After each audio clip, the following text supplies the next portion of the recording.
Hi everyone, I'm Christopher and I'm in 5th grade. Today I'm going to show you how you can drop out a picture in PowerPoint.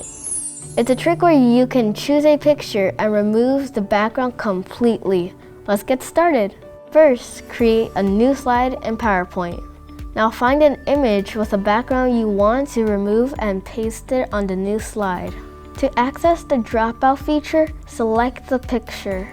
The Format tab should appear. Select Format and then click Remove Background.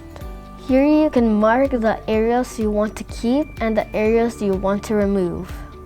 Check the image. If it's not exactly what you want, make some refinements. Once everything you want to keep is in color and everything you want to remove is highlighted, click Keep Changes. Repeat these steps until everything looks great. Now drop the photo into your slide. That's it, you did it! Use your creativity to make your presentations more engaging. Thanks for dropping by to learn how you can drop out and drop in a picture in PowerPoint.